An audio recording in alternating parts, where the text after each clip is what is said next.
난생 처음으로 유치장에 수감되었습니다. 편할 수가 없죠. 그 좁은 유치장 감방 안에 많은 사람이 갇혔습니다. 밤이 되어서 전부 다들 이제 칼잠 옆으로 이제 잠을 자는데 잠이 올 리가 있겠습니까? 새벽 한 3시쯤 되었을까?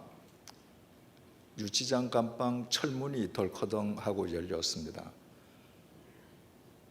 어느 청년이 새벽에 또 감방으로 들어오는 겁니다. 다들 이제 새벽이기 때문에 다 조용하게 있으니까 말을 걸 수가 없죠. 아침이 되었습니다. 그 유치장에 있던 사람들이 다 구치소로 이감되거나 아니면 즉결 처분을 받으러 가거나 다 나가고 새벽에 들어왔던 그 청년과 저 2사람만 남게 되었습니다.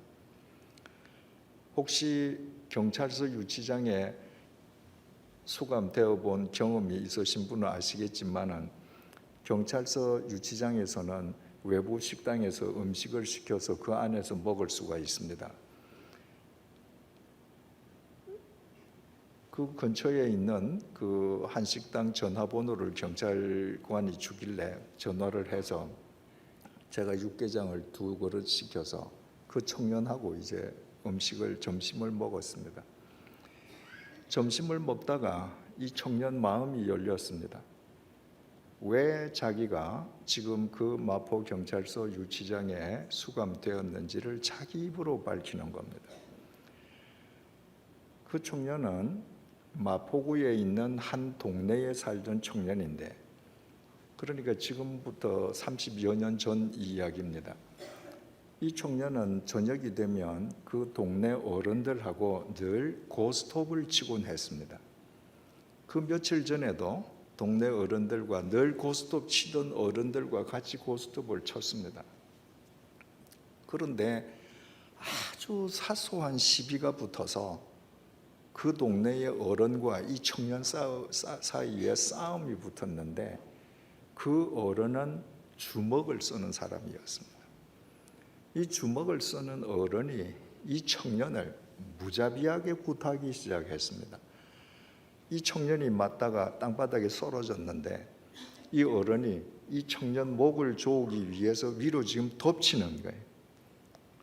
그러니까 정말 단 한 1초 정도의 그 순간인데 이 청년의 머릿속에 저 사람이 나를 덮치면 나는 이제 죽겠구나라고 하는 순간에 손을 뻗었는데 고스톱을 치면서 과일을 깎아 먹던 과도가 손에 잡혔습니다. 그 칼을 가슴에 댄 거예요. 이 어른이 그 칼 위로 엎드러졌습니다. 그리고는 푹 하더니 옆으로 쓰러진 겁니다. 피가 낭자히 흐릅니다. 청년이 보는 데는 죽은 거예요. 이 청년이 얼마나 놀랐는지 신도 신지 못하고 현관을 찢어나가서 그냥 무작정 달렸습니다. 한참을 달려서 도착하고 보니까 강남 시외버스 터미널이었습니다. 거기에서 제일 먼저 출발하는 버스 표를 사서 버스에 앉았습니다. 바로 김제 가는 버스였습니다. 김제에 내렸습니다. 평생 처음 가보는 곳입니다. 여러분 30년 전 김제면 지금보다 훨씬 더 옛날 작은 마을이겠죠. 도착하자마자 아내에게 전화를 했습니다. 그때는 핸드폰이 없던 시절 아닙니까? 아내가 전화를 받았습니다. 첫마디로 그냥 한마디로 물었습니다. 그 사람 죽었냐? 죽었다.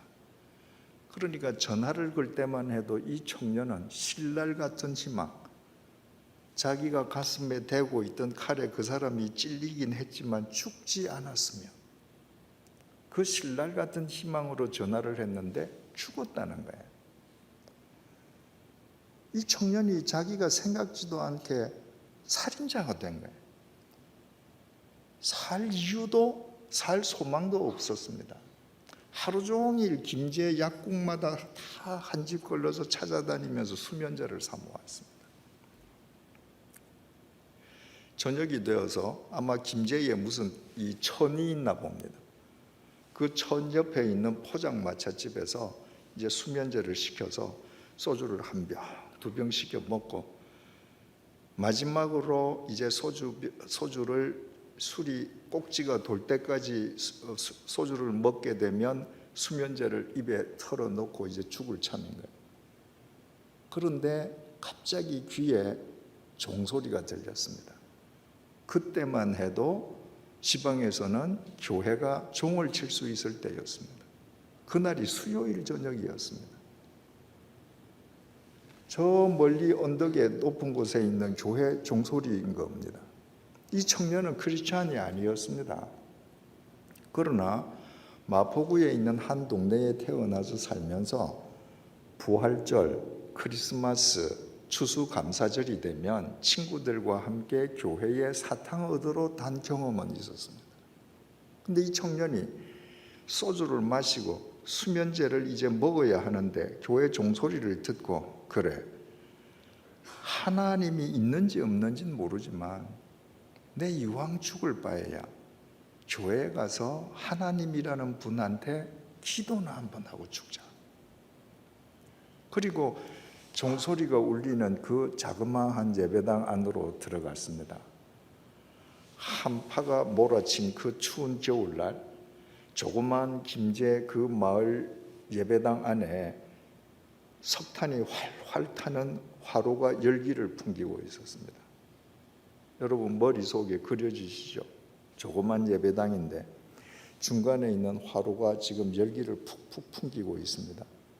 거기에 지금 소주를 몇 병을 먹고 술이 취한 청년, 무슨 냄새 나겠습니까? 그 입에서 소주, 홍시감 냄새 풍기지 않겠습니까? 이 청년이 저 조그만 그 예배당 문을 열고 들어오는 순간부터 홍시감 냄새가 예배당에 쫙 퍼졌습니다. 이 석탄 열기가 그 냄새를 확산시키는 겁니다. 청년이 제일 뒷자리에 앉았습니다. 이 청년은 지금 자기는 그분이 살아계시는지 아닌지는 모르지만 마지막으로 죽기 전에 하나님이라고 들었던 그분한테 이제 기도하고 죽으려고 들어온 거예요. 수요 성경 공부를 하던 교인들은 갑자기 더러운 술 냄새가 나는 거예요. 중간 이후에 앉아있는 사람들이 전부 고개를 돌려서 보는 겁니다. 처음 보는 청년이 얼굴이 벌개가지고 냄새를 풍기고 있는데 그 주위에 있는 교인들이 다 째리는 겁니다. 한 번 보는 게 아니라 째리는 거죠. 너 여기 왜 들어왔냐? 한 성도님이 젊은 남자를 불렀습니다. 그리고 기속말로 뭐라 했습니다. 그랬더니 그 젊은 남자가 설교하시는 목사님 앞쪽으로 나가더니 앞에서 뒤를 돌아서서 그 청년만 보고 있는 거예요. 나중에 그 청년이 알고 보니까 이제 교역자인 거죠. 교인이 교역자한테 이야기해서 저 술 취한 이상한 사람이 하나 들어왔다. 저거 혹시 기도 시간에 우리 백이나 이런 거 훔쳐갈지 모르니까 감시해라. 그러니까 이제 그 젊은 교역자가 앞에 나와서 그 사람만 쳐다보고 있는 거예요. 이 청년은 그 주위 사람들의 눈초리와 자기를 감시하는 그 교역자의 시선을 견딜 수가 없어서 나왔습니다. 그리고는 다시 소주를 여러 병을 샀습니다. 여인숙을 들어갔습니다. 그리고 소주를 다 먹고 이미 꼭지가 돌았습니다. 마지막 병, 마지막 잔을 먹으면서 주머니에서 산 수면제를 다 입에 털어놓고 삼켰습니다. 죽은 거예요. 얼마나 시간이 지났는지 눈을 떴습니다. 안 죽은 거예요. 보니까 여인숙 이불 위에 수면제가 다 흐트러져 있습니다. 얼마나 소주를 많이 먹었던지. 자기는 수면제를 입에 다 털어넣는다고 털어넣었는데 입에 들어간 수면제가 몇 알로 없었던 거예요. 깨고 나니까 다시 죽을 용기가 없었습니다. 그래서 아내에게 전화를 했습니다. 내 이제부터 기약 없는 도피 생활을 해야 되겠는데 내가 돈이 떨어졌으니까 나한테 돈을 좀 가져다 다오. 그 아내가 지혜로운 여자였습니다. 그래, 내 돈 가져다 줄게. 대구 고속버스 터미널에서 만나자. 내 돈 들고 갈게. 그렇게 해서 남편과 대구 고속버스 터미널에서 만나기로 약속을 하고 이 아내가 마포경찰서에 전화를 했습니다. 그 살인사건 주범이 내 남편인데 내가 지금 만나러 가기로 했다. 나하고 같이 대구에 가서 잡자. 그 대신에 내가 지금 남편을 대신해서 자수하는 거니까 내 남편이 자수한 것처럼 그 사정을 감안해다오. 그래서 부인이 대구로 경찰들을 데리고 대구에 가서 뭣도 모르고 아내가 도피 자금을 들고 오리라고 기다리던 남편이 잡혔습니다. 그리고 그날로 서울로 압송되어서 제가 갇혀 있던 마포 경찰서 안으로 들어온 겁니다. 저는 이제 경찰서를 나오게 되어서 나오면서 제가 가지고 있던 성경책을 그 청년에게 주고 나왔습니다. 그 청년은 정성이 참작되어서 7년형을 선고받고 복용한 뒤에 제가 목회하던 교회 교인으로 함께 신앙생활을 했습니다. 여러분 한번 생각을 해보십시오. 그 청년은 죽기 전에 마지막으로 하나님이라는 분한테 기도를 하기 위해서 예배당에 들어갔습니다. 그리고 교인들의 시선에 쫓겨났습니다. 그 청년이 그날 소주를 뻘이 빠질 정도로 많이 먹고 수면제를 다 먹지 못해서 살았기에 망정이지, 만약에 그 청년이 낮에 구입한 수면제를 다 먹고 그날 저녁에 죽어버렸더라면 하나님께서는 그 청년의 생명값을 누구에게 찾으실까요? 그 교회 교인들에게 찾지 않겠습니까? 그날 그 추운 날, 한파가 몰아친 날, 그 조그마한 예배당에 모여서 수요일 저녁에 목사님의 설교를 듣는 교인들은 얼마나 신실한 크리스찬입니까? 그런데 지금 죽기 전에 기도하려고 찾아온 그 청년을 쫓아낸 교인들이 아무리 11조를 많이 하고 아무리 헌신을 많이 해도 그들이 주님 보시기에 진정한 그리스도인일 수 있겠습니까? 그 청년을 쫓아낸 그 교회가 주님의 몸된 교회일 수 있겠습니까? 다시 말해서 참 아름다운 성전입니다. 우리 지금 말씀을 보고 있습니다.